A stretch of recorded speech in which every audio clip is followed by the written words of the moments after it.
In the dying light of the 19th century, steel giants rose from Manhattan's bedrock, piercing clouds and dreams alike. And these towers of ambition, crafted from the finest materials Earth could yield, stood as monuments to American ingenuity and excess. Yet, for every beautiful behemoth that still scrapes our modern sky, countless others have vanished into the shadows of progress, their stories etched only in yellowing photographs and fading memories. These lost castles of capitalism, with their elaborate masonry and gold-leafed spires, once defined the world's most famous skyline. Today, we take you back through their legacy, a tale of robber barons, architectural rivalry, and an era when New York's streets were paved with optimism and audacity. At one point, Manhattan's City Investing Building stood as a paragon of opulence in the sky, a soaring monument to ambition and aesthetic brilliance in the Big Apple. Completed in 1908, this Beaux-Arts colossus indeed dominated the skyline with its imposing 33 stories, stretching toward the heavens like a symbol of the city's relentless ascent. And its intricate facade gleamed with the craftsmanship unlike anything built today, while inside, its vast corridors and cutting-edge amenities embodied the zenith of luxury and innovation. Thus, for decades, this architectural titan commanded awe, representing the pinnacle of New York's rise to global prominence. But as the years wore on, the winds of progress shifted, and what was once a beacon of modernity became a relic, its grandeur overshadowed by newer, sleeker skyscrapers designed for efficiency rather than ornamentation. By the middle of the century, the City Investing Building found itself on borrowed time, a fading legend soon to meet the tragic fate of demolition. In today's episode, we dive into the mystery of how exactly one of Manhattan's most iconic structures was taken from the skyline, as we describe why New York's most opulent skyscraper was demolished.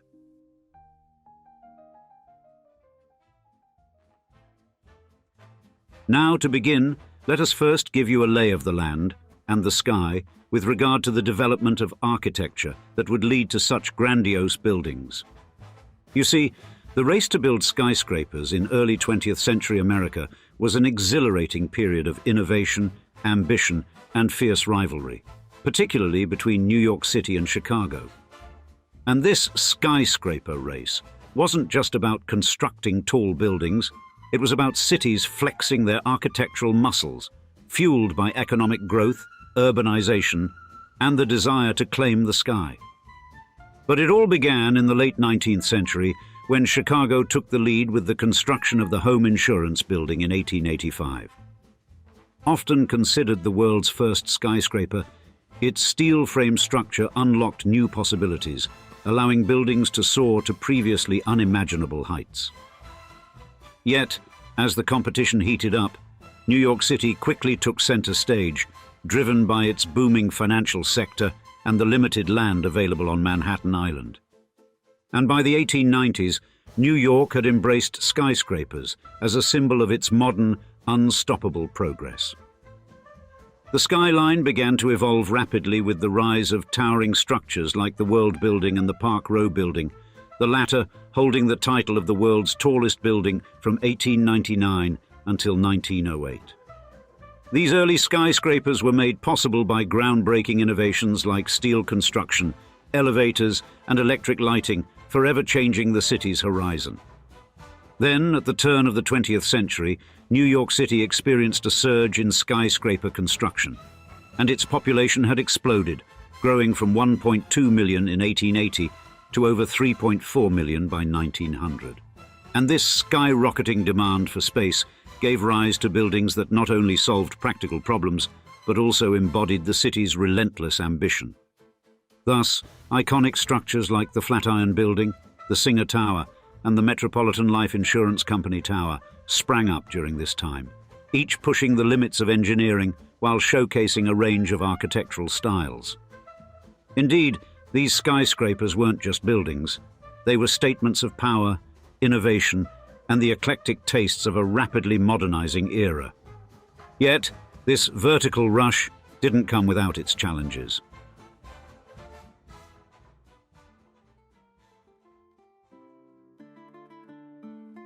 It was within this broader context, a true race to the sky, that, in 1908, a colossal addition to the New York skyline came to life with the completion of the City Investing Building, a towering marvel designed by the architectural duo Francis H. Kimball and G. Kramer Thompson.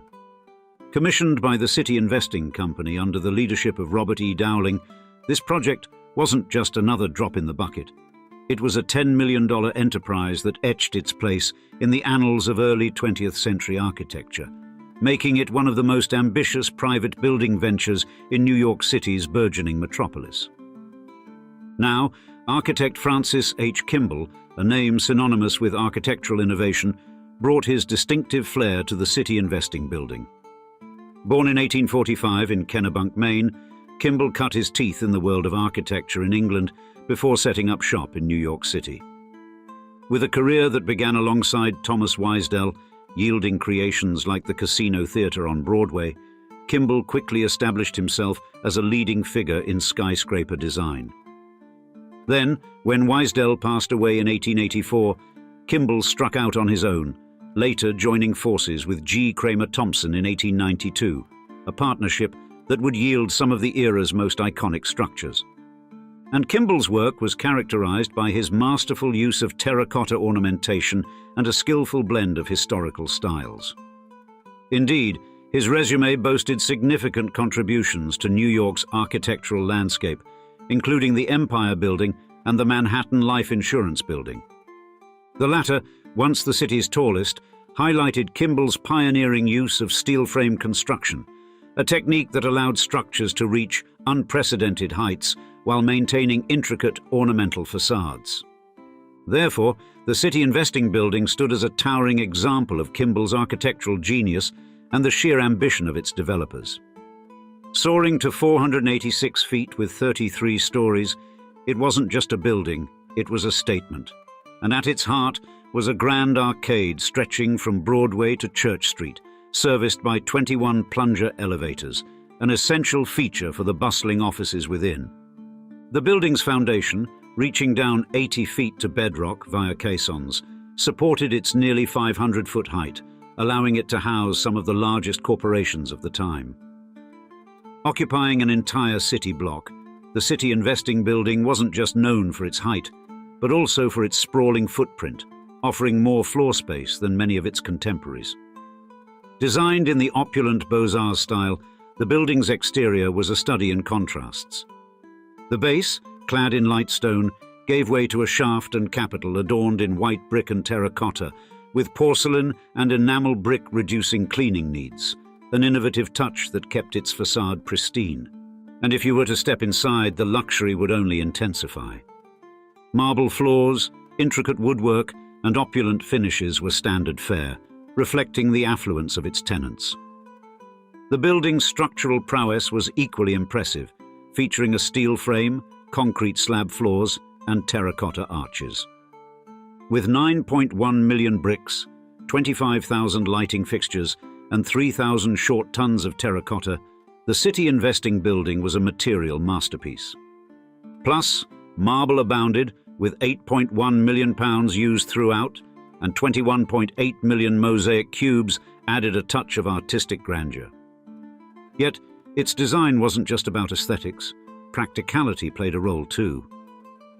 The building's F-shaped configuration, with northward-facing prongs on Cortlandt Street, ensured that natural light flooded the interior, a must-have in an era before ubiquitous electric lighting. And the Broadway entrance, with its semicircular headed opening, set the tone for the building's grandeur, while sculptural groups by Vincenzo Alfano added a final flourish to its ornate facade. Almost instantly, the City Investing Building wasn't just a hub of activity. It was a cornerstone of New York's architectural and commercial history, standing tall as a testament to the possibilities of its time.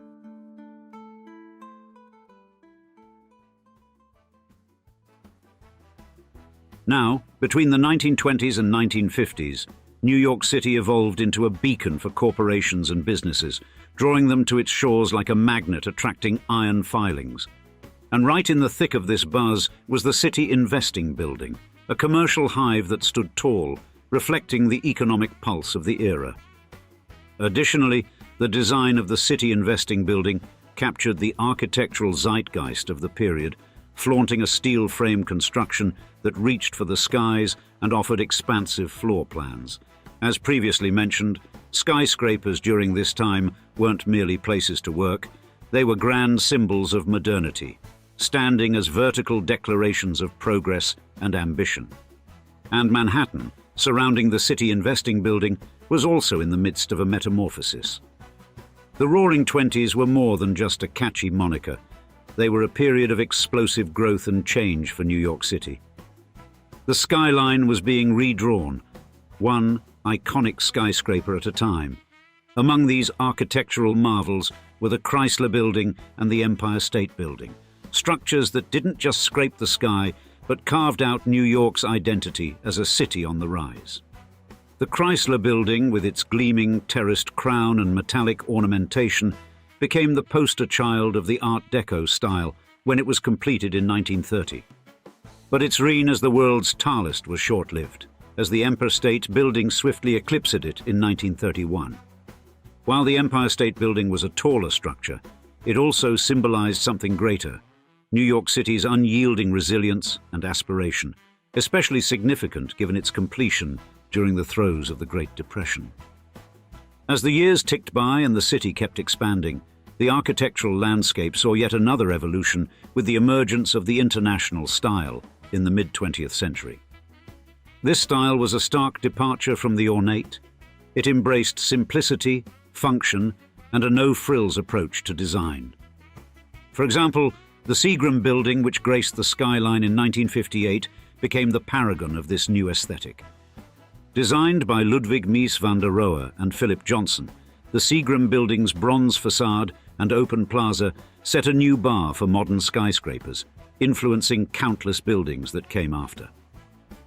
But New York City's transformation during these decades wasn't confined to the erection of taller and sleeker structures. Infrastructure was the silent force driving the city's expansion and connectivity.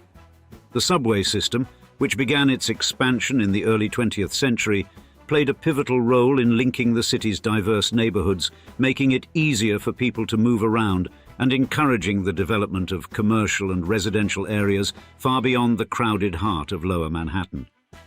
Bridges and tunnels also began to knit Manhattan more closely with the surrounding boroughs and even New Jersey, facilitating the movement of goods and people and pumping lifeblood into the city's economy. But the subway lines, bridges and tunnels weren't just about transportation. They were arteries feeding the city's insatiable growth. New neighborhoods and business districts sprouted up, drawn by the city's ever-growing economic opportunities and magnetic cultural allure. Subsequently, the evolution of the City Investing Building's surroundings mirrored a broader trend of urbanization and modernization that was sweeping across cities worldwide. And the 1940s and 1950s were particularly transformative for New York City, as it shook off the lingering shadows of the Great Depression and World War II. The post-war boom brought with it an explosion of economic activity and urban development. Therefore, demand for both residential and commercial spaces surged, driven by returning veterans and a burgeoning middle class, sparking a construction frenzy that redefined the city's skyline. Meanwhile, the commercial district around the City Investing Building was not insulated from these changes. It too saw the rise of new office towers catering to the booming industries of finance, advertising and media. Madison Avenue, for instance, became synonymous with the advertising boom of the 1950s, an era immortalized in the television series Mad Men. Creative minds flocked to the sleek new office spaces, where they concocted advertising campaigns that would forever shape American culture. In the next chapter, we'll detail how, although many iconic structures in the Big Apple were able to evade the wrecking ball of progress during this time, the City Investing Building was not.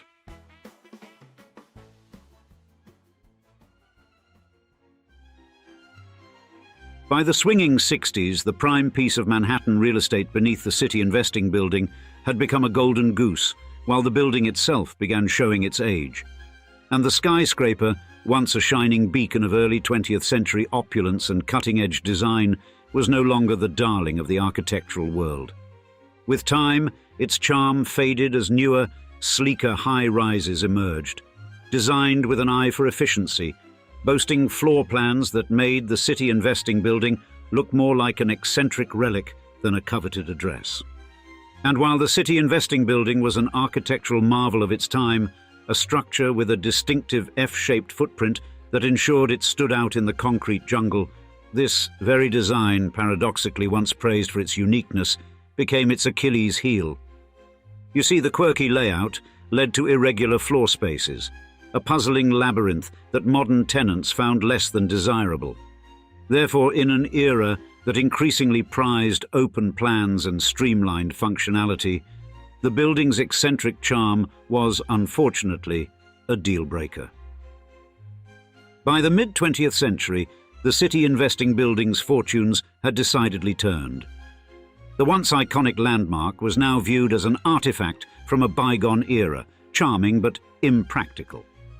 New skyscrapers, equipped with the latest amenities and infrastructure, lured tenants away with the promise of more bang for their buck. The City Investing Building, with its aging bones and quirky interior, couldn't keep up with the Joneses of the skyline. The building's fall from grace was as inevitable as it was disheartening.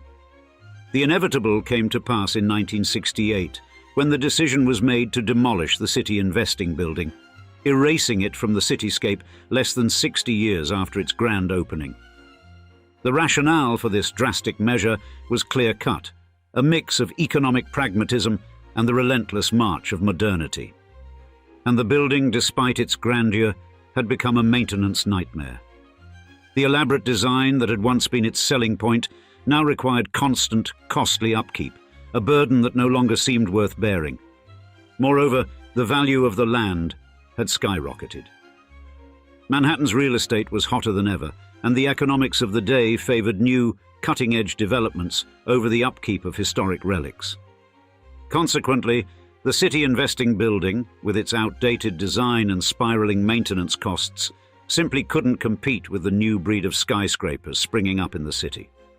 The demolition made way for the United States Steel Building, a modern colossus that better suited the times, with its sleek lines and up-to-date amenities. These days, architectural historians often mourn the loss of the City Investing Building, viewing it as a casualty of the unyielding drive for modernization and profit. Its demise, alongside other architectural casualties like the original Penn Station, served as a wake-up call. These losses sparked a preservation movement as the city's residents and historians alike began to realize that once a piece of history is gone, it's gone for good. Today, the spot where the City Investing Building once stood is home to One Liberty Plaza, a modern skyscraper that fits seamlessly into the ever-evolving skyline of New York City, a towering symbol of the city's constant reinvention. Joseph Pulitzer stood at his desk, 26 stories above the bustling streets of 1890s Manhattan, surveying his domain through the windows of a dome inspired by St. Peter's Basilica. The Hungarian immigrant who had transformed American journalism had just completed something unprecedented, a skyscraper that would house not just a newspaper, but a message written in steel and stone. Indeed, his New York world building declared to all who beheld it that the press had become America's new secular religion, its gilded dome and soaring height eclipsing even Trinity Church as Manhattan's tallest structure. And yet, within a single human lifetime, this architectural masterpiece would vanish completely, sacrificed to the gods of urban progress. In today's episode of Old Money Mansions, we share how the story of its rise and fall mirrors the arc of American journalism itself. From the heights of power and influence to an uncertain future, as we describe. Why New York demolished the greatest skyscraper in media.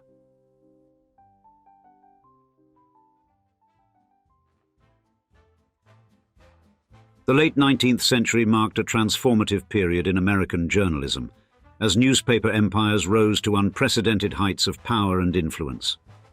In New York City, this transformation was particularly dramatic, manifesting not just in rising circulation numbers and political influence, but in the very architecture of the city itself. The fierce rivalry between Joseph Pulitzer's New York World and William Randolph Hearst's Journal, what would become known as the Circulation Wars, drove innovation in both journalism and architecture, as these media titans sought to establish their dominance through increasingly ambitious headquarters. In 1883, Joseph Pulitzer had purchased the struggling New York World for $346,000, transforming it from a failing newspaper into the most widely read and influential paper in the country.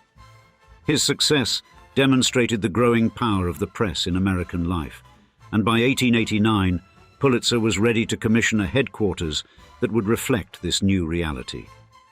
He turned to architect George B. Post, already famous for his innovative work on the Equitable Life Assurance Building and the New York Stock Exchange. The site Pulitzer chose was strategic, 53 to 63 Park Row, directly facing City Hall.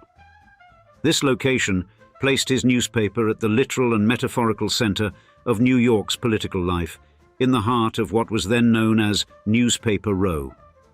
The existing newspaper buildings in the area, including the New York Building and the Tribune Building, had already established the district as the center of American journalism, but they would soon be overshadowed by Pulitzer's ambitions. The timing of the World Building's conception coincided with a crucial moment in architectural history. The Chicago School, led by architects like William LeBaron Jenney, had recently pioneered the use of steel frame construction, enabling buildings to reach unprecedented heights. New York's architects were eager to adopt and advance these innovations, and Post saw in Pulitzer's commission an opportunity to push the boundaries of what was possible. The technical challenges were formidable. The building would need to serve multiple functions: a newspaper printing plant with massive presses in the basement, a modern office building with adequate light and ventilation for hundreds of workers, and a symbolic monument to the power of the press. The site itself presented challenges, requiring deep foundations to support both the unprecedented height of the structure and the constant vibration of the printing presses. Post's solution would combine cutting-edge engineering with classical architectural elements. The steel frame would be clad in a skin of stone and terracotta, maintaining the aesthetic expectations of the era while enabling the building to rise far higher than traditional masonry construction would allow. The design called for 26 stories, culminating in a magnificent dome inspired by the architecture of St. Peter's Basilica in Rome, a deliberate reference that positioned journalism as a new kind of secular religion in American life. The building's innovative features included larger windows than had been possible with traditional construction methods, a sophisticated system of pneumatic tubes for moving copy between floors, and multiple high-speed elevators, themselves a relatively new technology. The integration of these modern systems within a classically inspired exterior embodied the spirit of the age, progressive and forward-looking, yet conscious of historical continuity. Construction began in 1889 at a cost that would eventually reach $2.5 million, an astronomical sum for the time. As the building rose above Park Row, it became clear that Pulitzer was creating something unprecedented. Not just a newspaper office, but a cathedral of journalism that would reshape both the skyline and the public's perception of the press's role in American society.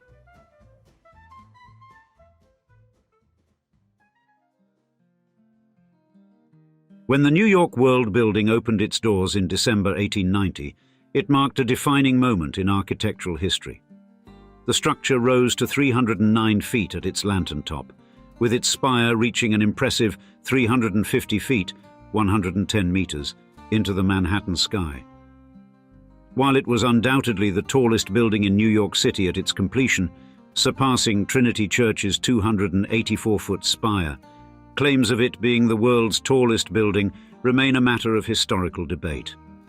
The architectural achievements of George B. Post's design were remarkable for their time.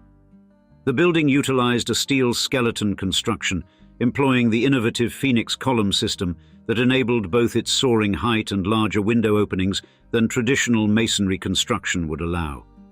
The sophisticated curtain wall combined brick, terracotta, and stone, establishing a pattern that would influence skyscraper design for years to come. The building's crowning glory was its magnificent dome, inspired by St. Peter's Basilica in Rome.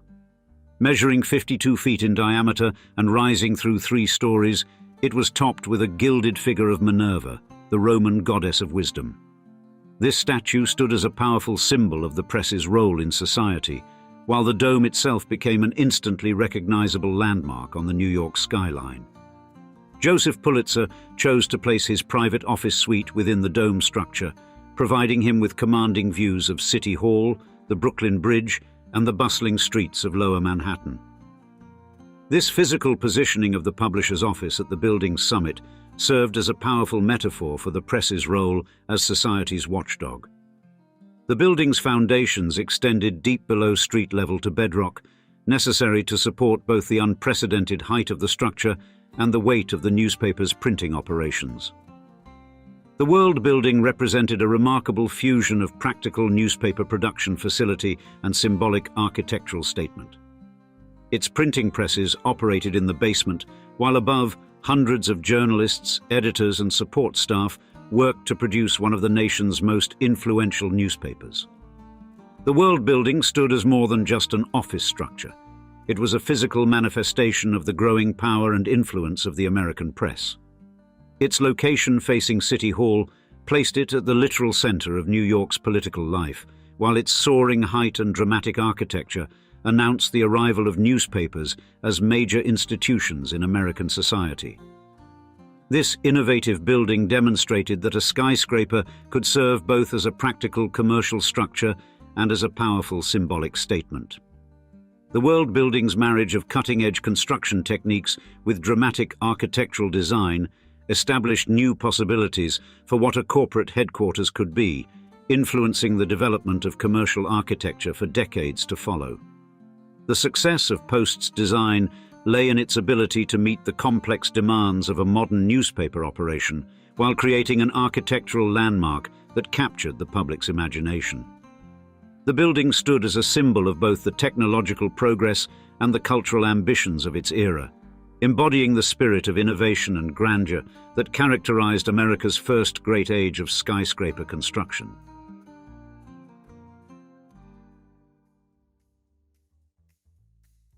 Throughout the 1890s and early 1900s, the New York World Building stood as the epicenter of American journalism during what many historians consider the golden age of newspapers. Under Pulitzer's leadership, the New York World grew to become one of the nation's most influential newspapers. The building itself, with its distinctive dome visible across Lower Manhattan, became both a symbol of the press's power and a landmark that helped define the city's identity. From its strategic position on Park Row, the World Building witnessed and reported on some of the most significant events of the era. Its proximity to City Hall gave world reporters unprecedented access to political stories, while the building's impressive height unique vantage points of the growing metropolis. The sidewalks outside the building became gathering places where citizens would congregate to read the latest news posted on bulletin boards. The paper's crusading journalism, practiced under Pulitzer's motto, "An institution that should always fight for progress and reform," helped establish new standards for American reporting. The world's coverage of political corruption, social injustice, and corporate malfeasance demonstrated the growing influence of investigative journalism in American society. Newspaper Row, with the World Building as its architectural centerpiece, represented the physical concentration of print journalism in the urban landscape. The building's neighbors included the New York Times Building, the Tribune Building, and other newspaper headquarters, creating what was essentially a concentrated media district. This proximity of news operations facilitated both competition and collaboration among papers. The World Building's presence helped establish Park Row as a crucial location during major news events. Its position near the Brooklyn Bridge's Manhattan terminus placed it at a key entry point to the city, making it one of the most visible buildings in Lower Manhattan. During significant news events, the area around the building would transform into an informal public square where citizens from all walks of life gathered to learn about and discuss current events. The World Building's golden age coincided with a period of unprecedented growth and change in American society. As the nation industrialized and urbanized, as waves of immigrants transformed the city's demographics, and as new technologies revolutionized daily life, the World Building stood as a constant presence, its journalists chronicling these changes from their perch above Park Row. The building became not just a workplace, but a symbol of the press's role in making sense of this rapidly evolving world. Pulitzer maintained an office in the building's distinctive dome, continuing to oversee his newspaper empire even as his health declined. The building's architectural prominence matched the world's journalistic influence, making it a fitting headquarters for one of the nation's leading newspapers during this pivotal period in American history.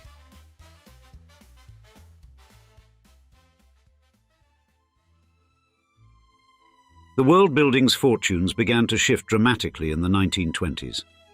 The death of Joseph Pulitzer in 1911 had marked the end of an era, and though the newspaper continued to operate, the media landscape was undergoing fundamental changes.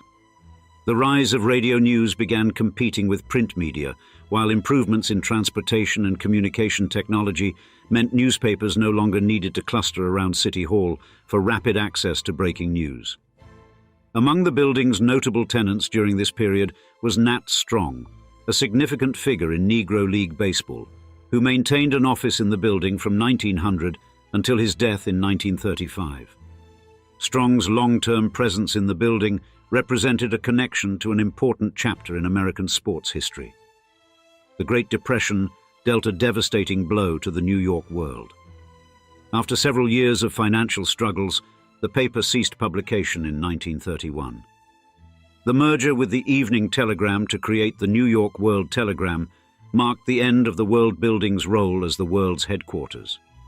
However, the building found new purpose as the headquarters of the Journal of Commerce, ensuring its continued connection to the publishing industry. The most dramatic chapter in the building's history began in 1953, when plans were announced for the expanded Brooklyn Bridge entrance ramp. The city's Robert Moses-led infrastructure expansion program identified the World Building's site as crucial for improving access to the bridge. The building, which had once symbolized the height of architectural and journalistic ambition, was now seen as an obstacle to urban progress. The demolition of the World Building, which took place between 1955 and 1956, was a complex operation. The very features that had made it remarkable, its height, its dome, its sturdy construction, now presented significant challenges to the wrecking crews. Before demolition began, efforts were made to preserve some of the building's most significant architectural elements. Most notably, a large stained glass window and the building's cornerstone were saved and transferred to the Columbia University School of Journalism, where they serve as reminders of this lost architectural treasure. The relatively muted public response to the demolition stands in stark contrast to the preservation battles that would erupt just a decade later. In the mid-1950s, New York City had not yet developed the strong preservation movement that would later emerge in response to losses like Penn Station. The World Building's destruction proceeded without significant public opposition, reflecting the priorities of an era focused on automotive infrastructure and urban renewal. The site's transformation from a landmark of journalism to part of the bridge approach system represented a profound shift in urban priorities. Where the World Building had once stood as a monument to the power of the press and the ambitions of the Gilded Age, vehicles now moved along expanded entrance ramps to the Brooklyn Bridge. This transformation reflected the ascendancy of automotive infrastructure over architectural heritage in mid-20th century urban planning. The demolition of the World Building proved to be part of a larger pattern. In the following decades, many other significant structures would fall to similar infrastructure projects, leading eventually to a backlash that would help establish New York's landmark preservation laws. However, these protections came too late for Pulitzer's Tower, which had already been sacrificed to the demands of automotive circulation.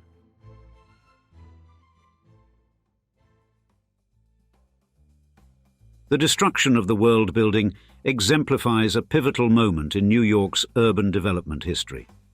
The decision to sacrifice this pioneering skyscraper for a bridge ramp reflected the mid-20th century's prioritization of automotive infrastructure over architectural preservation. Unlike later controversial demolitions such as Penn Station or the Savoy-Plaza Hotel, the World Building's demise came before the emergence of a strong preservation movement in New York City. Today, the site where the World Building once stood offers no hint of its former glory. The expanded Brooklyn Bridge entrance ramp serves its intended purpose, but the loss of this pioneering skyscraper significantly diminished the architectural character of Lower Manhattan. The demolition effectively erased a crucial piece of both architectural and journalistic history from the cityscape. The preserved artifacts at Columbia University's School of Journalism, the stained glass window and cornerstone, stand as the only physical remnants of this once magnificent structure. These surviving pieces serve as tangible links to an era when newspapers wielded enough power and wealth to construct architectural masterpieces that rivaled civic and religious monuments. The timing of the World Building's destruction proves particularly significant in the context of architectural preservation. Its demolition occurred just before the watershed moments that would transform how New York viewed its architectural heritage. The loss of Pennsylvania Station in 1963 and the resulting public outcry would lead to the creation of the New York City Landmarks Preservation Commission in 1965. But these protections came a decade too late for Pulitzer's Tower. Perhaps most significantly, the demolition of the World Building marked the end of an era when newspapers were the dominant force in American media. The physical destruction of Pulitzer's Tower coincided with the broader transformation of American journalism, as television news began its ascendancy and the traditional newspaper industry entered a long period of change. The grand newspaper buildings of Park Row, which once symbolized the power of the press, gave way to a new media landscape, increasingly disconnected from physical architecture. The World Building's legacy lives on primarily in photographs and architectural drawings, which document its innovative design and cultural significance. These images remind us of a time when publishers built monuments to match their ambitions, and when the New York skyline itself told the story of American journalism's golden age. The building's fate demonstrates how quickly society can discard even its most significant landmarks when priorities shift, and how the physical monuments of one era can become the obstacles of another. Today, as New York continues to wrestle with questions of preservation versus development, the ghost of the World Building offers important lessons. Its destruction stands as a reminder of what can be lost when short-term infrastructure needs are prioritized over architectural and cultural heritage. The transformation of its site from a cathedral of journalism to a bridge ramp represents both the practical demands of urban evolution and the cultural costs of unchecked modernization. Step onto Fifth Avenue in the Roaring Twenties and you'd witness a sight that would stop you in your tracks. The majestic Savoy-Plaza Hotel soaring 33 stories into the Manhattan sky, its Beaux-Arts facade gleaming in the morning sun. Doormen in gold-braided uniforms usher in guests beneath a bronze marquee, while Rolls-Royces idle at the curb. And above, twin chimneys crown what locals call Zukor's rooftop chateau, the penthouse home of Paramount Pictures founder. This architectural masterpiece, which took 3 years and $30 million to build, would host European royalty, Hollywood stars, and Manhattan's elite for decades.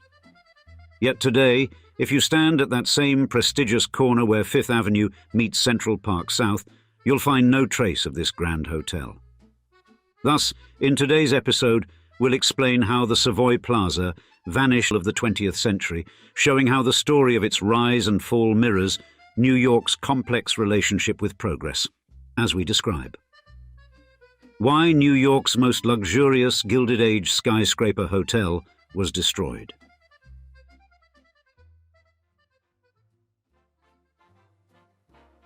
The 1920s marked the zenith of America's first skyscraper age. Manhattan had become a laboratory for architectural innovation, where steel-frame construction and high-speed elevators allowed buildings to climb ever higher into the sky. This vertical race transformed not just the city's skyline, but the very notion of luxury itself. The Woolworth Building had set new standards for commercial architecture in 1913, while hotels like the Plaza and the Ritz-Carlton established Fifth Avenue as America's most prestigious address. The era demanded grandeur on an unprecedented scale. Wealthy New Yorkers, enriched by the booming stock market and inspired by European grand hotels, expected their city to rival Paris and London in sophistication. They had experienced the opulent George V in Paris, with its Louis XV furniture and crystal chandeliers, and London's newly opened Savoy Hotel, which boasted the first electric lights and elevators in a British hotel. The Ritz Paris, opened in 1898, particularly stirred their envy with its garden terraces and palatial suites that hosted European royalty.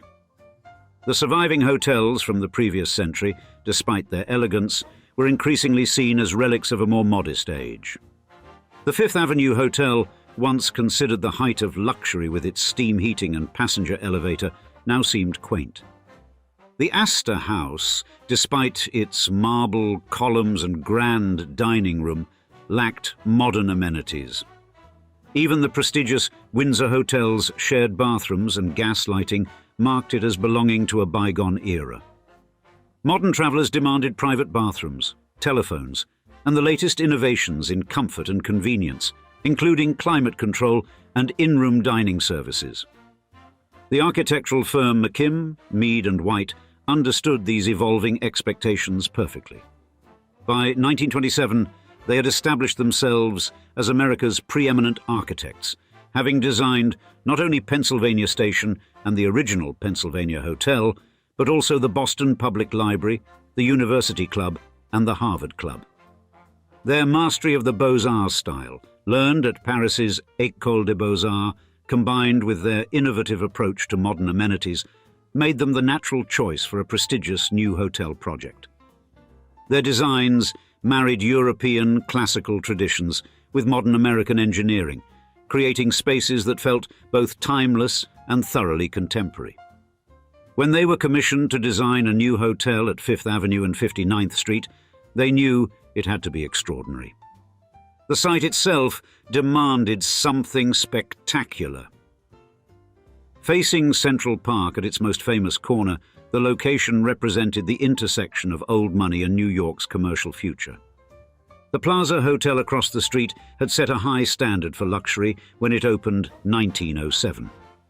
The surrounding neighborhood included the mansions of the Vanderbilts, the Astors, and other industrial magnates who had transformed Fifth Avenue into Millionaire's Row. The corner also marked the transition from the shopping district below to the residential elegance of Upper Fifth Avenue, making it one of the most visible and prestigious locations in the city. The answer would be a sophisticated fusion of Beaux-Arts, grandeur, and modern American business efficiency. A hotel that could serve as both a social center and a vertical city unto itself.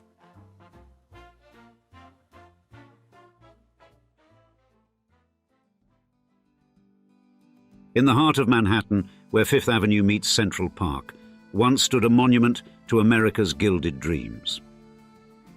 The Savoy-Plaza Hotel, rising 33 stories into the New York sky, was more than just a building.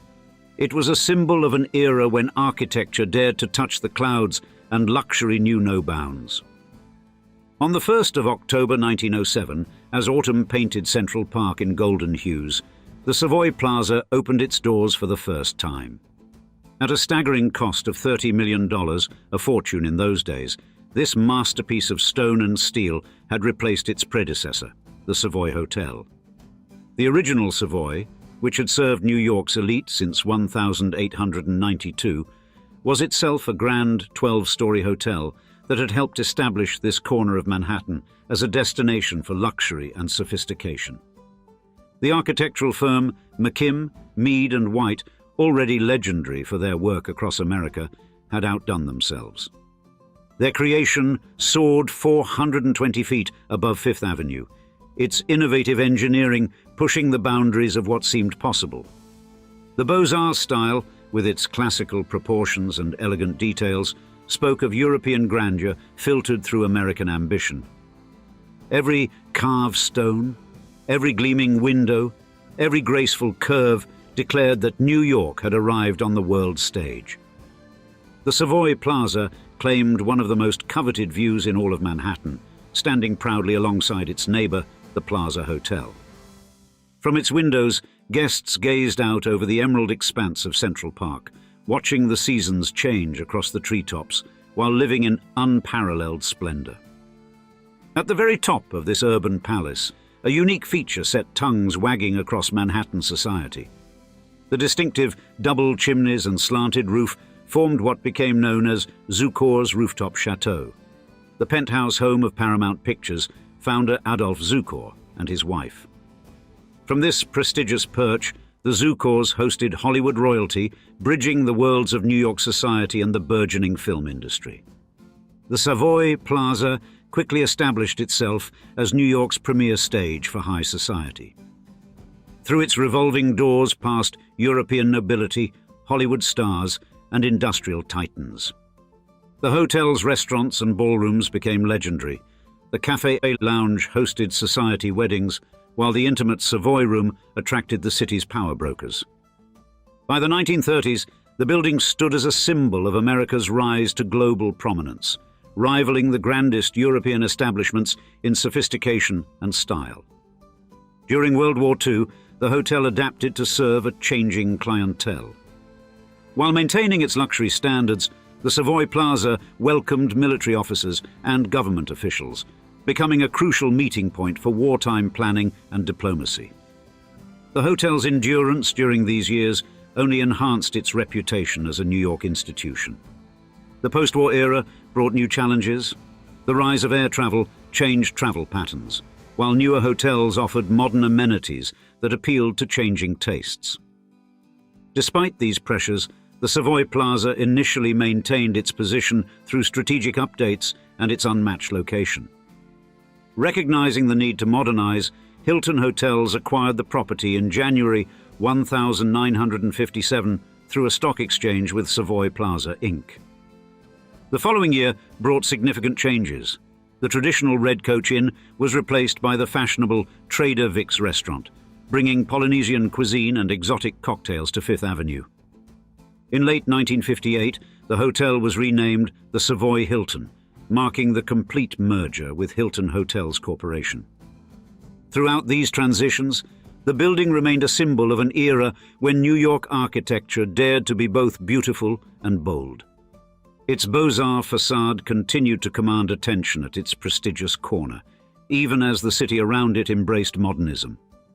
Each change in ownership and name represented not just a business transaction, but an attempt to preserve the grandeur of a bygone age while adapting to the demands of a rapidly evolving city.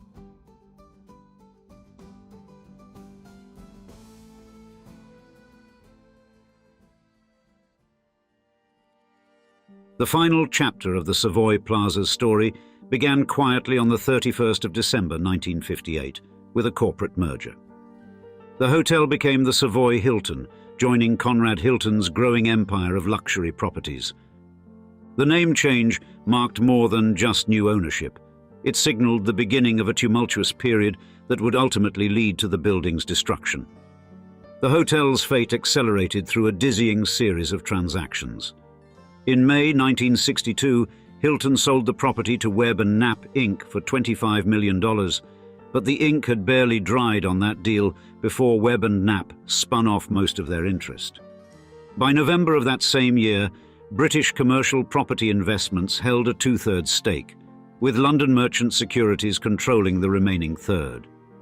These rapid ownership changes reflected the increasingly speculative nature of Manhattan real estate in the early 1960s, and each transition brought new uncertainty. In 1964, Hilton negotiated an early exit from their management contract, which had been set to run through 1967. Western International Hotels took over operations on the 2nd of June 1964 and restored a version of the original name, the Savoy Plaza, though without its historic hyphen. This gesture toward tradition would prove short-lived. The true intentions for the property became clear on the 21st of August 1964, when the owners announced plans for demolition. The timing was particularly cruel. The hotel remained open through the 1964 New York World's Fair, serving visitors even as plans for its destruction moved forward. On the 16th of December 1964, the owners unveiled architect Edward Durell Stone's design for a 48-story office tower that would serve as General Motors' Eastern headquarters. The Savoy-Plaza closed its doors for the last time in October 1965, and demolition crews moved in shortly after. The wrecking balls that brought down the elegant Beaux-Arts structure between late 1965 and early 1966 would echo far beyond Fifth Avenue. The hotel's destruction, occurring just as New York was beginning to grapple with questions of architectural preservation, became a powerful symbol of the conflict between progress and heritage. More than just a luxury hotel was lost. Its demolition marked the end of an era and the beginning of a new consciousness about the value of historic architecture in American cities. In the immediate aftermath, the public's response to losing the Savoy-Plaza manifested in unexpected ways. New Yorkers who had walked past the hotel for decades without a second glance suddenly found themselves mourning its absence. The empty space on Fifth Avenue stood as a stark reminder of what had been lost, not just a building, but a piece of the city's soul.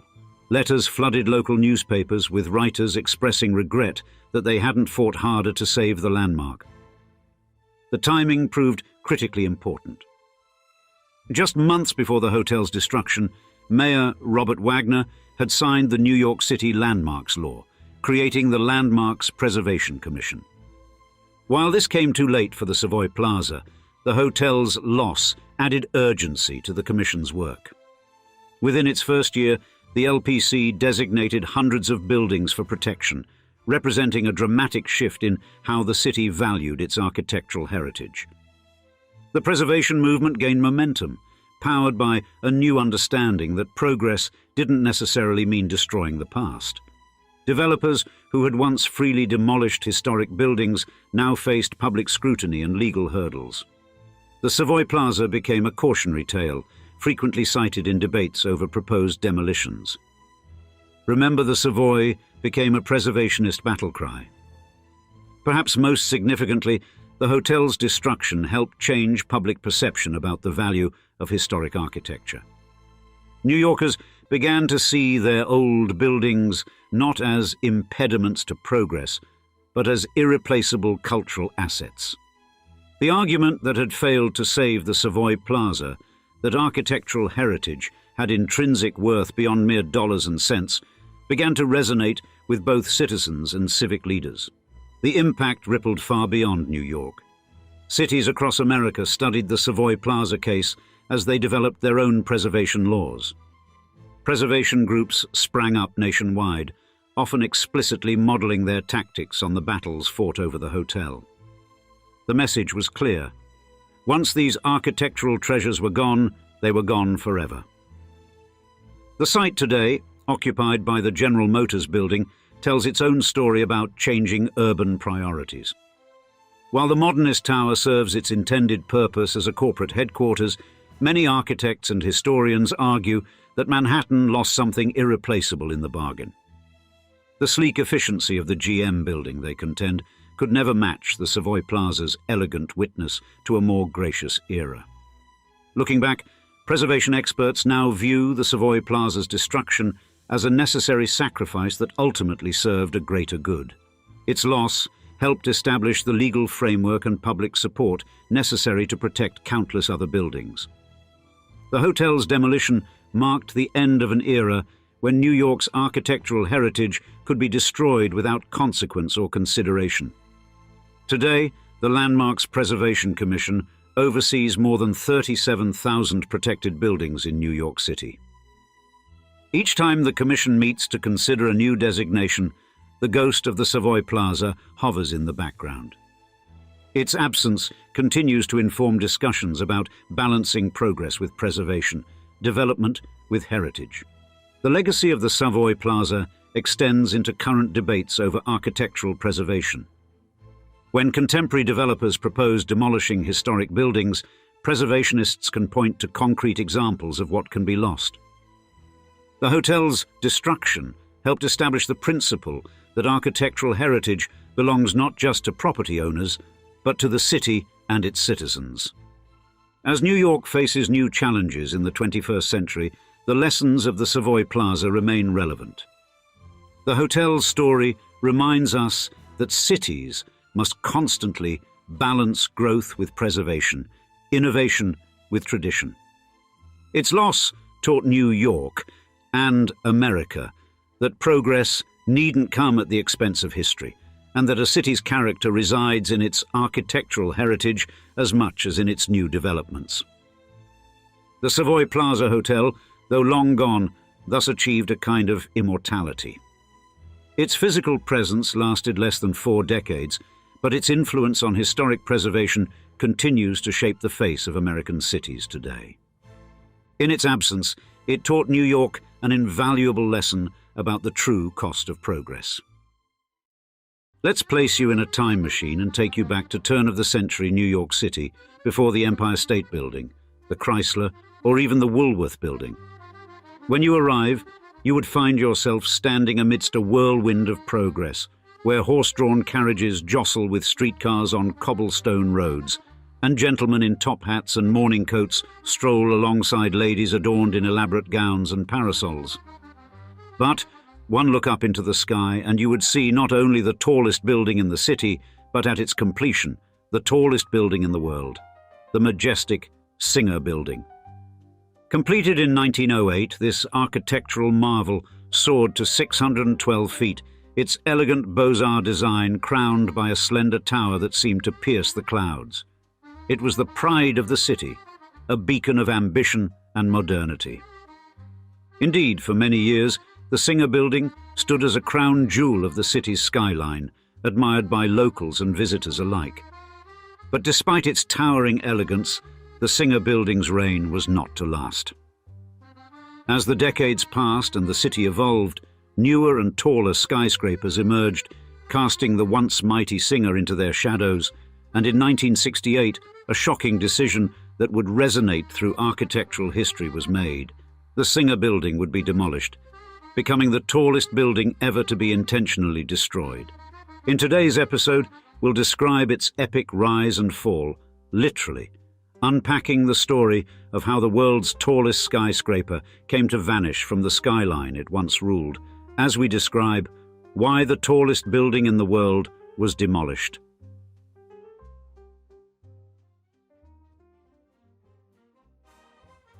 The ascent of the Singer Company from a pioneering enterprise to the creation of the iconic Singer Building is a towering story of industrial prowess and visionary architecture. Established in 1851 by Isaac Merritt Singer and Edward Clark, the Singer Manufacturing Company revolutionized the sewing machine industry with its groundbreaking designs and strategic innovations. And by the late 19th century, Singer had risen to prominence as a global leader in sewing machine manufacturing, addressing market demands and setting new benchmarks for consumer products. Now, Isaac Singer's initial contributions transformed the sewing machine from an industrial tool into a household essential. You see, prior to Singer's advancements, sewing machines were largely confined to industrial settings.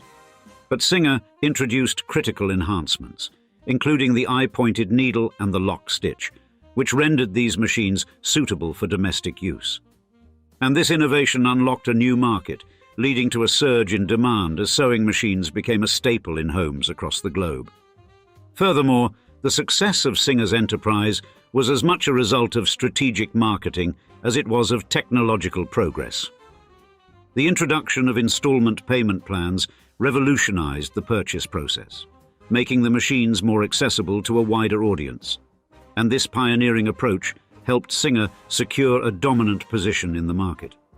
By 1863, the company had become the largest sewing machine manufacturer worldwide, and its expansion into international markets was already underway. Next, Edward Clark, who succeeded Singer, played a crucial role in furthering the company's growth. For example, Clark was pivotal in streamlining operations and extending the company's global reach. And under his leadership, Singer emerged as the first American multinational corporation, establishing factories and sales offices across Europe and Asia. This extensive global presence allowed Singer to capture a significant portion of the international market, reinforcing its status as a leading industry player. But it was Frederick Gilbert Bourne who became president in 1889 and envisioned establishing a monumental presence in New York City. And his ambition was to create a headquarters that would not only function effectively, but also embody the company's industrial achievements and innovative spirit. You see, during this transformative period, New York City was undergoing a dramatic architectural evolution.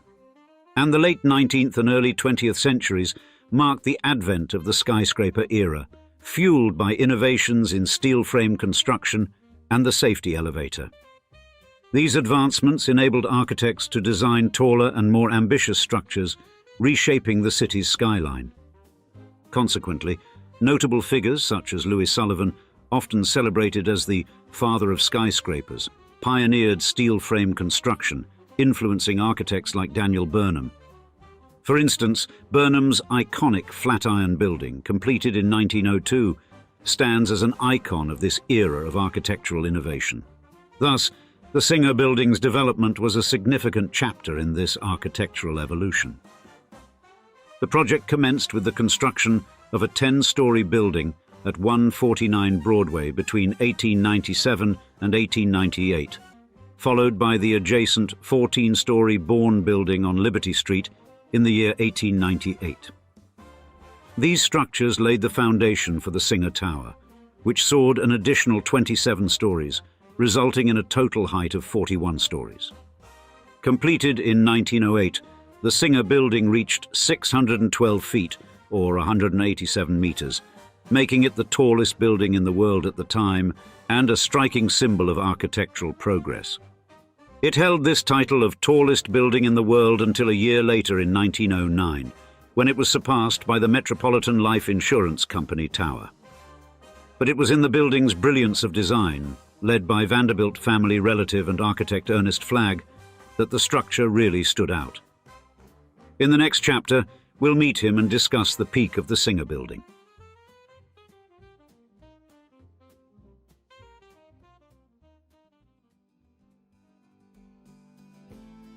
By the time of the building's planning, its architect, Ernest Flagg, had emerged as a pivotal figure in architecture with his innovative designs, particularly in the Beaux-Arts style, which he helped popularize during that era.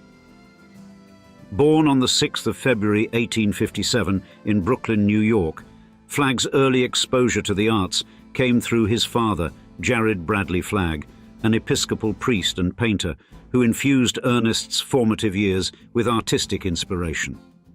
First, Flagg's journey began in the financial realm as an office boy on Wall Street and later in his family's real estate ventures, before a transformative opportunity redirected his path.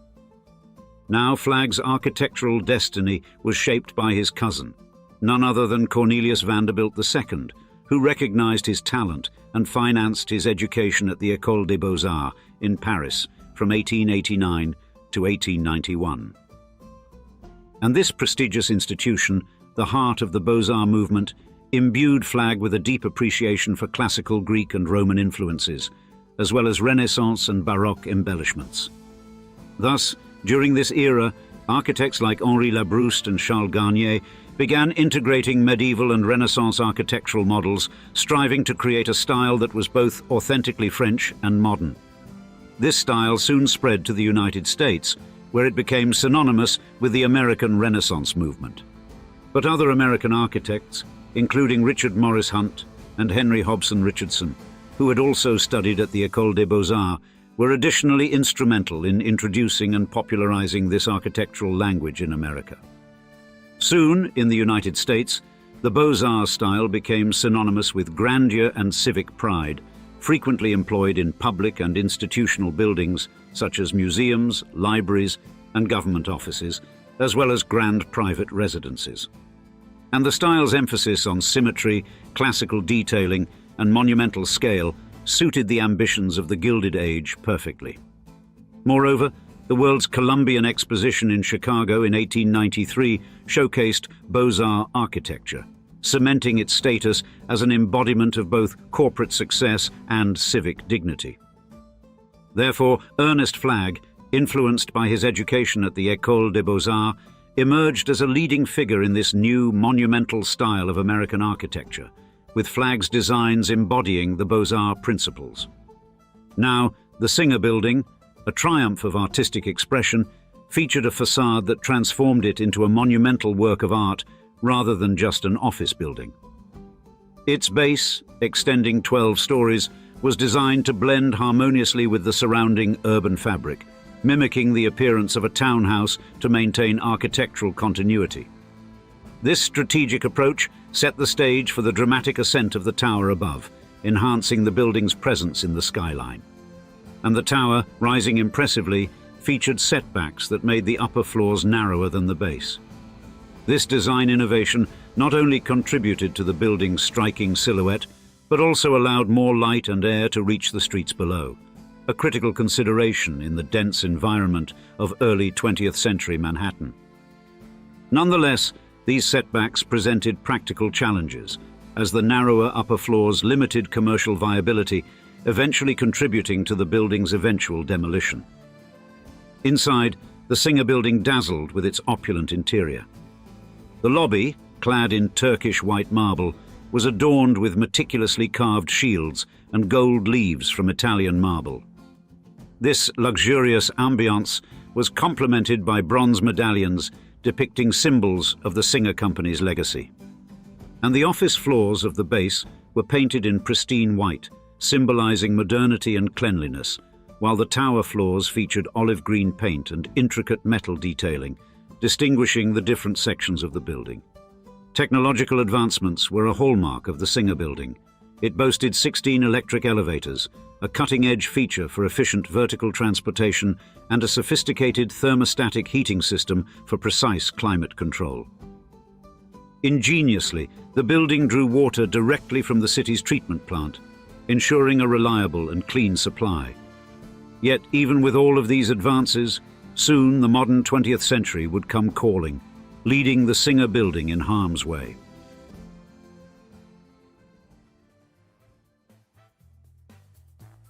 At its peak, the Singer Building became a bustling nucleus of commerce from its inauguration through the 1950s, and epitomized the zenith of early 20th century office design.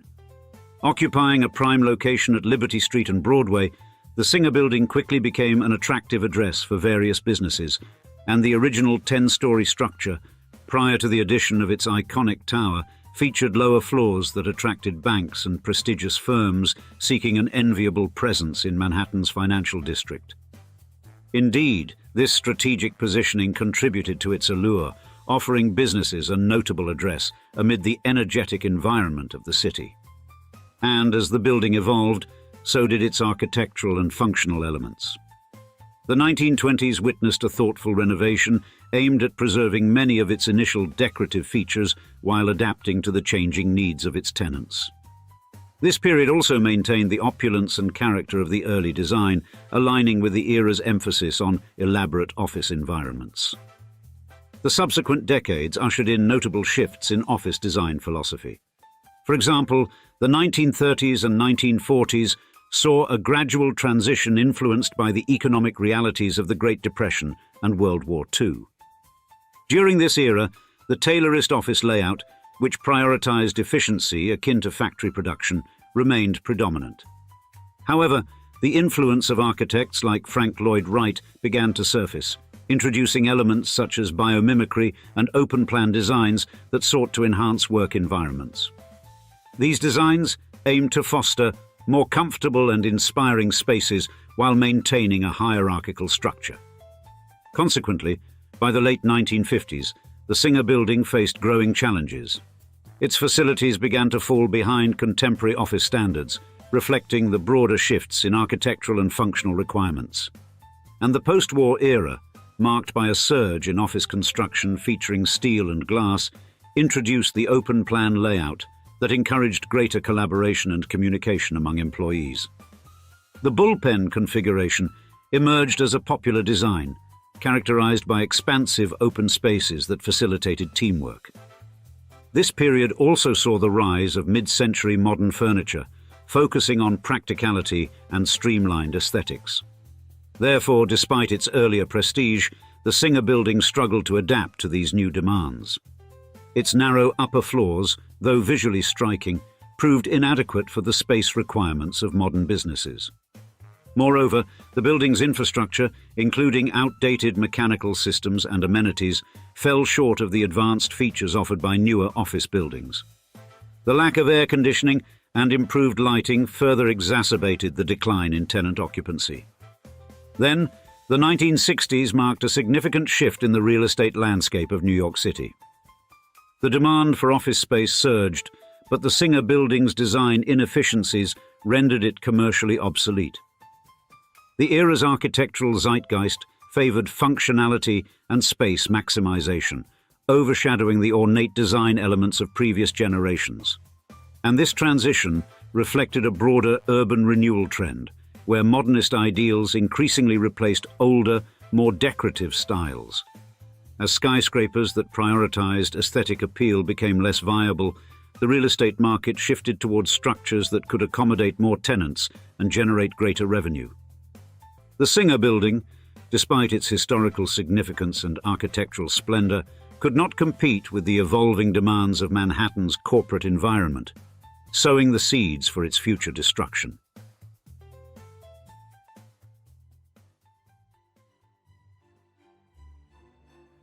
In the early 1960s, the Singer Building, a pinnacle of architectural elegance and once the tallest skyscraper in the world, faced an uncertain destiny. Originally a hallmark of innovation when it rose above New York City's skyline, the Singer Building had become a relic of a bygone era by the time the 1960s arrived. By then, the Singer Manufacturing Company, having relocated its headquarters to the Rockefeller Center, left behind its distinctive Beaux-Arts Tower, casting the building's future into doubt. Thus, the fate of the Singer Building was irrevocably sealed in 1961 when Webb and Knapp, a prominent development firm, acquired the property. The architectural marvel's design, once praised for its sophisticated complexity, had become a drawback, and these constraints contrasted sharply with the evolving demands of Manhattan's financial district, which was experiencing rapid economic expansion. You see, the transformation of Manhattan's financial district during this period was driven by a shift in economic priorities and land use. The island's finite real estate made land a premium commodity, especially in lower Manhattan, where financial institutions and corporate headquarters were densely packed. This intense concentration of economic activity led to soaring land values and a pressing need for redevelopment. Therefore, at the time, the average office space needed by financial firms had grown significantly to accommodate larger workforces and sophisticated technology. Thus, the building's charm was insufficient to offset its operational inefficiencies, particularly when neighboring structures provided more functional office spaces. And, despite the burgeoning preservation movement in New York City, efforts to save the Singer Building were stymied by the relentless drive for new development. Established in 1965, just 3 short years before Singer's demise, the New York City Landmarks Preservation Commission came too late to prevent the loss of many architectural treasures, including the Singer Building. And although respected architectural critics and historians recognized the building's significance, the economic realities and urban planning pressures proved insurmountable. Alan Burnham, a noted critic, highlighted the challenges of preserving such a structure without substantial financial backing, a scenario the Singer Building could not overcome. In 1967, the decision was made to demolish the Singer Building along with the adjacent City Investing Building, paving the way for One Liberty Plaza.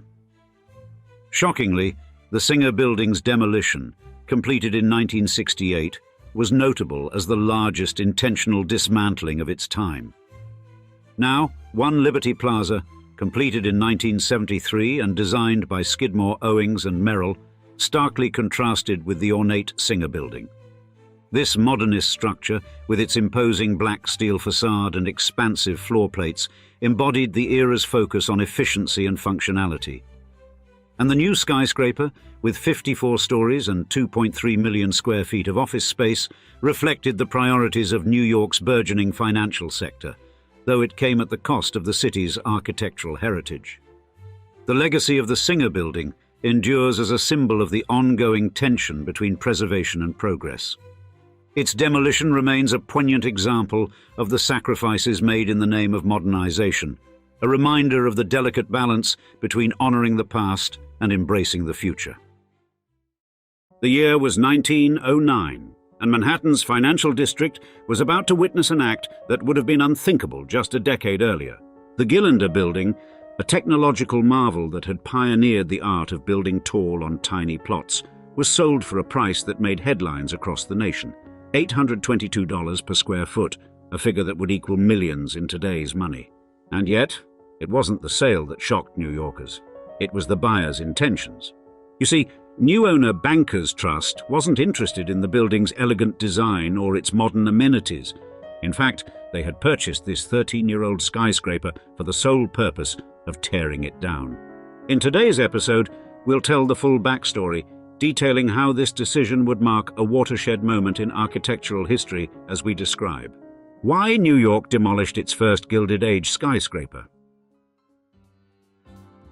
The 1890s marked a transformative period in Manhattan's development as the city grappled with unprecedented growth and technological change. The introduction of steel frame construction techniques, first demonstrated in Chicago's home insurance building, revolutionized what was possible in urban architecture, freeing builders from the limitations of load-bearing masonry walls that had restricted building heights for centuries. Simultaneously, the refinement of the safety elevator, pioneered by Elisha Otis's dramatic demonstration at the 1854 World's Fair in New York's Crystal Palace, had matured into reliable systems capable of serving increasingly tall structures. The financial district, already the heart of American commerce, found itself at the forefront of this vertical revolution. And the completion of Richard Morris Hunt's New York Tribune Building in 1875 and George Post's Equitable Life Building in 1870 had demonstrated the district's appetite for tall buildings, but it was Bradford Gilbert's Tower Building of 1889, rising 11 stories on a lot just 21.5 feet wide, that truly showed what was possible on restricted sites. Land values in the district had reached unprecedented levels, with prime corners commanding prices that would have seemed impossible a generation earlier, creating intense pressure to maximize the potential of every square foot. Into this environment of rapid technological advancement and soaring real estate values, the Gillender Building emerged as one of the era's most ambitious projects. It followed in the wake of successful towers like the Manhattan Life Insurance Building, which had become the world's tallest building at 348 feet, and the American Surety Building, whose architect Bruce Price had demonstrated how steel frame construction could create elegant tall buildings. The Gillender development faced a fundamental challenge: how to create economically viable office space on a plot measuring just 26 by 73 feet, 7.9 meters by 22.3 meters, dimensions that would have been considered suitable for only a modest structure in previous decades. The answer lay in the new possibilities offered by steel frame construction, refined through the work of engineers like William LeBaron Jenney in Chicago. Unlike traditional masonry buildings, which required increasingly thick walls at their base as they grew taller, exemplified by the 8-foot-thick base walls of the Monadnock Building in Chicago, steel frame structures could maintain relatively consistent wall thicknesses throughout their height. This innovation was particularly crucial for the Gillender Building's site, where every inch of interior space was precious. The building's development proved that valuable commercial structures could rise from even the most constrained urban plots, following the example set by the Tower Building, but pushing it to new heights. This approach to maximizing limited space would become increasingly important as Manhattan's development continued, setting a precedent for future generations of slender towers. The project demonstrated that with proper engineering and design, the economic limitations of small lots could be overcome through vertical development. And the timing of the Gillender Building's construction coincided with a broader transformation of Lower Manhattan's skyline.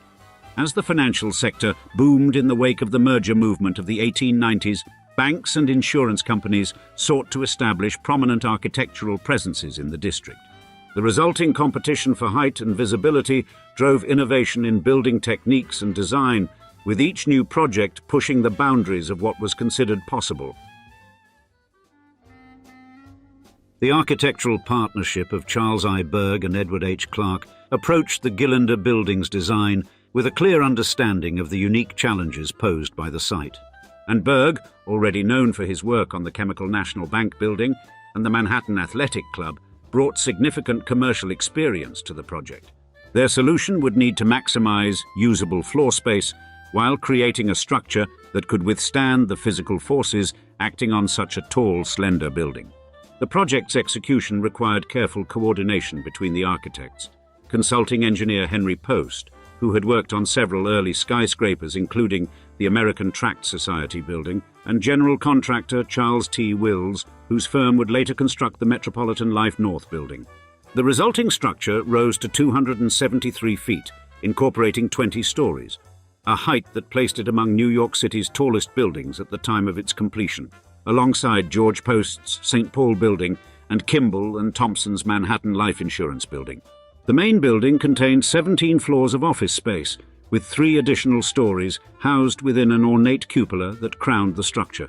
This vertical organization represented a careful balance between maximizing rentable space and creating an architecturally distinguished profile on the skyline, following the example set by earlier towers like the American Surety building. The building's construction employed the most advanced techniques available in the 1890s, building upon methods pioneered in Chicago's early skyscrapers.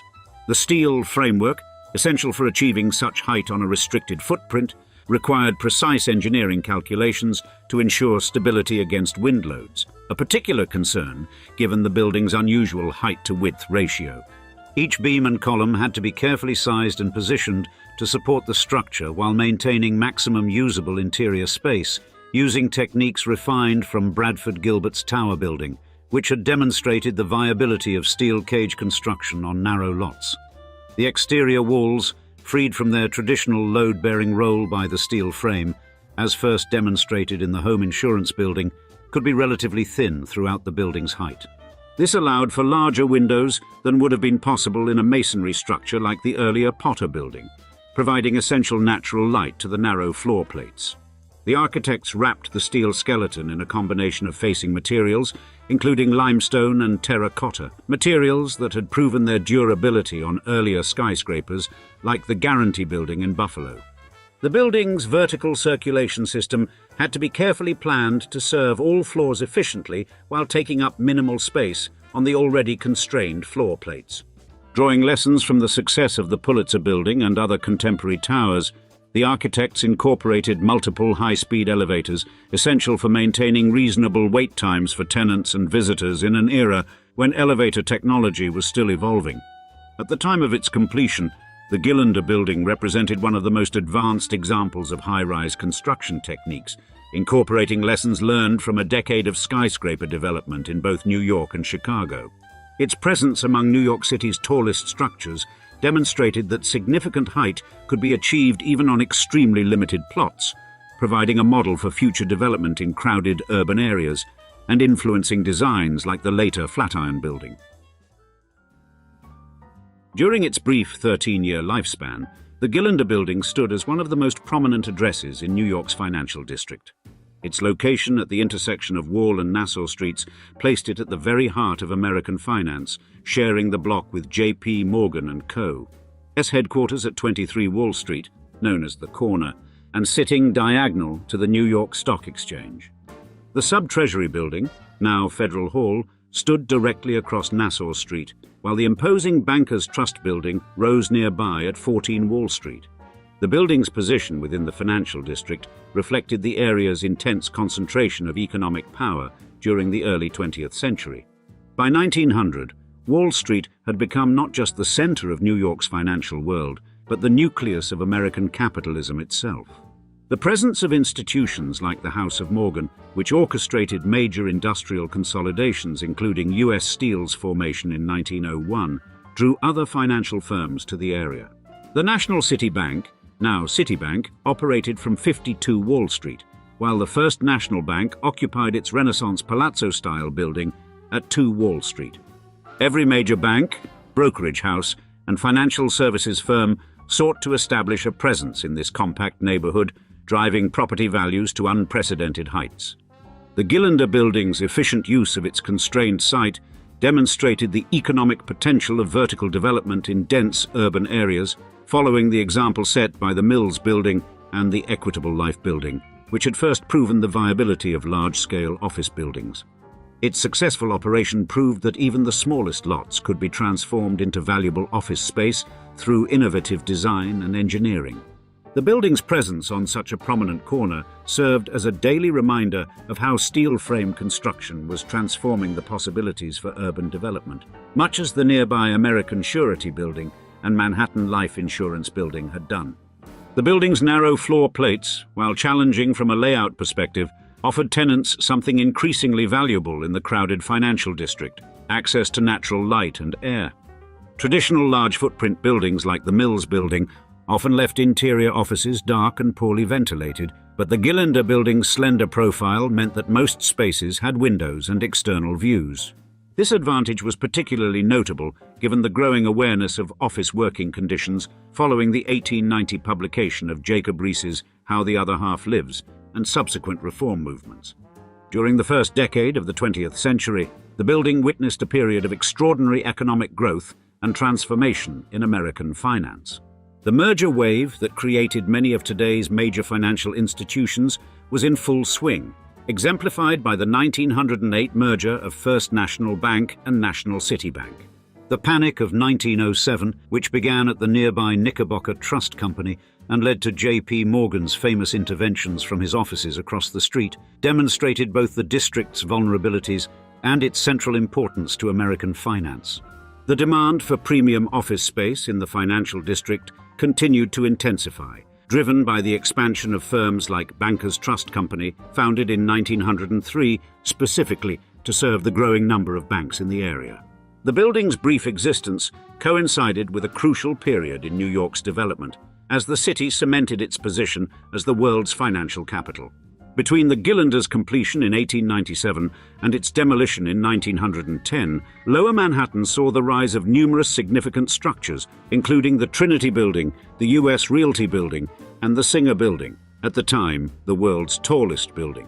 Its success demonstrated that architectural innovation could create valuable commercial space even on the most restricted sites, though ironically, this very success would contribute to the economic forces that led to its demolition.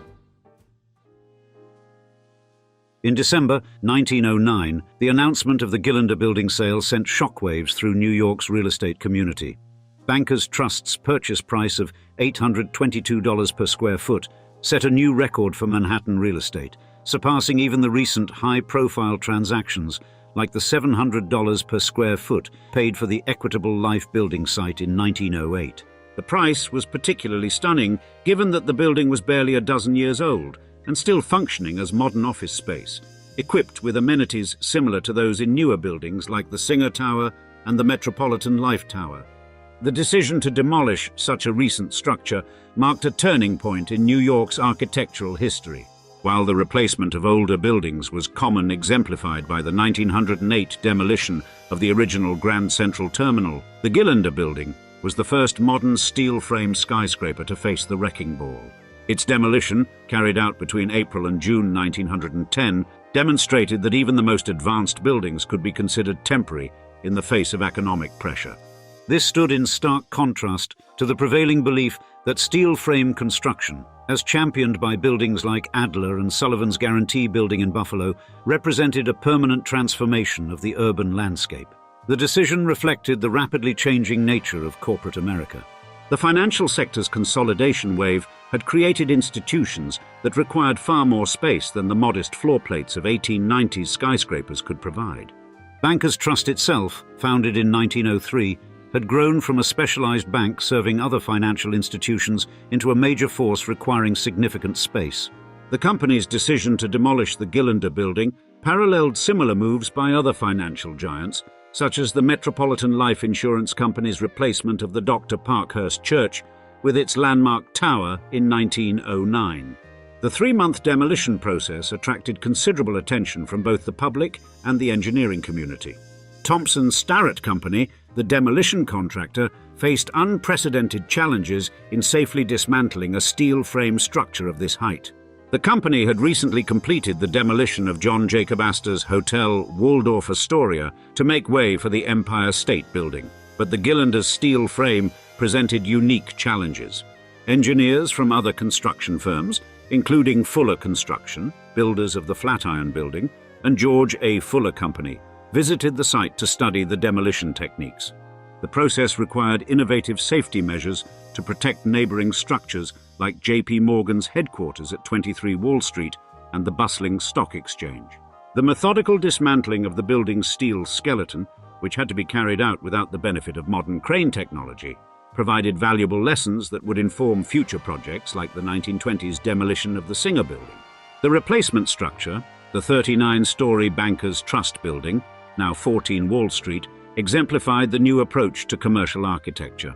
Designed by Trowbridge and Livingston, whose American Security and Trust Company building in Washington, D.C. had demonstrated their mastery of the neo-classical style, the new tower featured significantly larger floor plates than its predecessor. Its stepped pyramid crown, inspired by the mausoleum at Halicarnassus, became an instant landmark and influenced setback requirements in the 1916 zoning resolution. The Gillender Building's demolition established precedents that would reshape Manhattan throughout the 20th century. The site's transformation from a slender 1890s tower to a massive corporate headquarters previewed similar changes across the city, from the replacement of the Singer Building with One Liberty Plaza to the ongoing redevelopment of Park Avenue's older office buildings. Its brief lifespan demonstrated that in New York, architectural merit and structural soundness could be secondary to economic potential, a principle that would guide Manhattan's development for generations to come.